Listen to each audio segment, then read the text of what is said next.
What's going on, guys? Welcome back to Tech Tool Tuesday. Today we have this vacuum cooling system refiller from Matco. There's the part number there, MCR102A.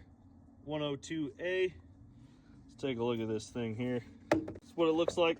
It goes, you can use, basically any cooling system adapter. Today we're only going to need this one, but they work great for refilling anything with EGR cooler, NRS cooler, anything like that. Helps get all the air out of the system, and especially out of those EGR coolers to prevent them from cracking. But today we had to reuse some coolant because it was new coolant, and we're going to be putting it back in this tractor right here.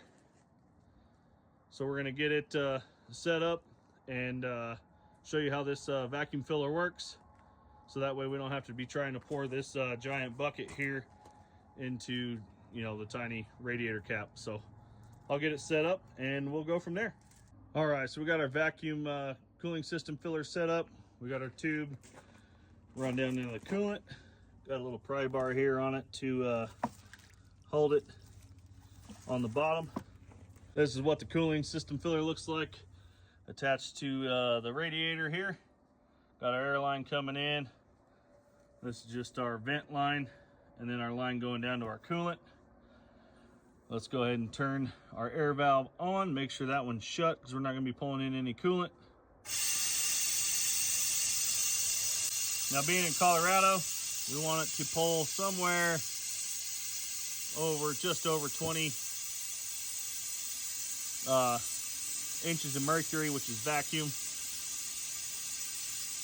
So we'll let this keep pulling a vacuum, and then we'll get ready to fill the cooling system. All right, so we got the best vacuum that we could on this one. We might have an issue with the drain valve out of the radiator after we drained this cooling system. It didn't want to drain right, but let's go ahead and try and fill it and see if we got a leak somewhere. Shut that one off, pull this one, and here comes the coolant.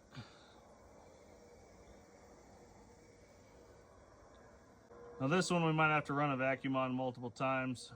We'll get some coolant in it and see if it's leaking, but this is how this vacuum filler works.